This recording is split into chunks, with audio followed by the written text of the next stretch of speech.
Would it be crazy to think that 5 small habits can change the trajectory of your financial future?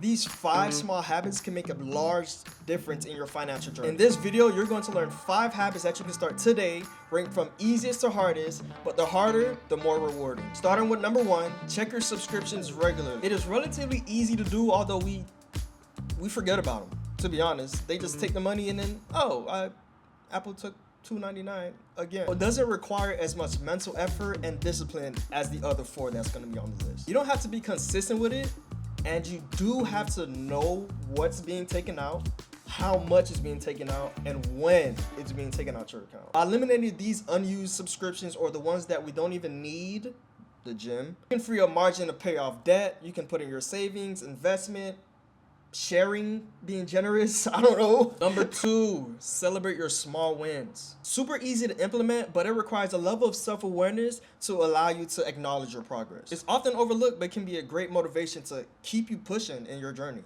People struggle celebrating their small wins because of a lack of appreciation for their progress. Acknowledging and rewarding yourselves keeps you motivated to keep going. Like, maybe you want to go on that trip again, or maybe you want to eat out again. Like, I used to treat myself back when I wasn't making no type of money, but treating myself was Chick-fil-A, bro. Cause I wasn't making no money, but Chick-fil-A on a payday, and I really wasn't supposed to be eating out Chick-fil-A, but I was. That was me treating myself though. Number 3, the dreaded meal prepping. On average, we spend about $15 when we go out and get a meal from elsewhere, and about $5 when we eat here at home.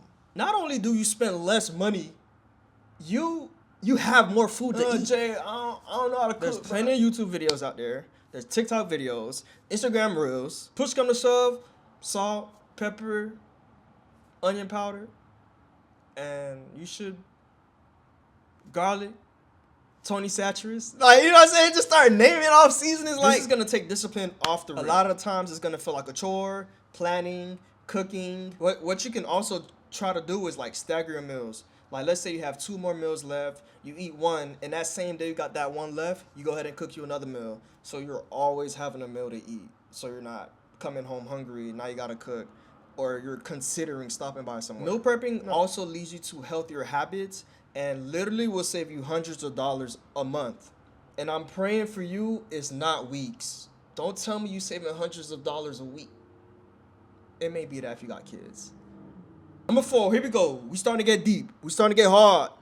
Do you feel it? Setting weekly money goals. Setting and sticking to these goals is going to cost you. You're going to have to occasionally track, adjust as you go. It also requires a hyper focus on your short-term goals as well as your long-term goals simultaneously.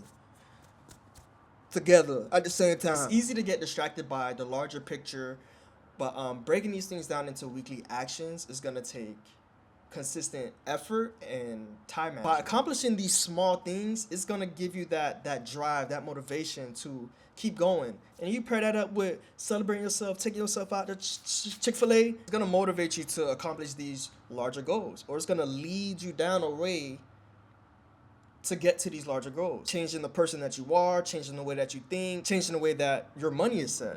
And numero 5. Cinco. That's 5. I'm confident that's 5. This is the instant killer. You know what I'm saying? It's gonna take discipline, it's gonna be inconvenient, and it's gonna force you to stay within a budget. Buying things with cash. That sounds simple though, but doing it, oh my God, it's hard. So for example, buying groceries with cash. So whatever, you make your budget, and then let's say you got $200. You get those $200 cash, you withdraw it cash. You go to the grocery store, you pay with it cash. You go over that budget, okay, now you gotta assess what's in the cart. We gonna do the ice cream, or we gonna do the baby formula? You know what I'm saying? Now you gotta make a decision. So there's like a whole sciencey thing and just how your brain works or whatever. But essentially, you get triggered from the physical action of giving cash. Like, you feel like you're losing, which in essence, you're not.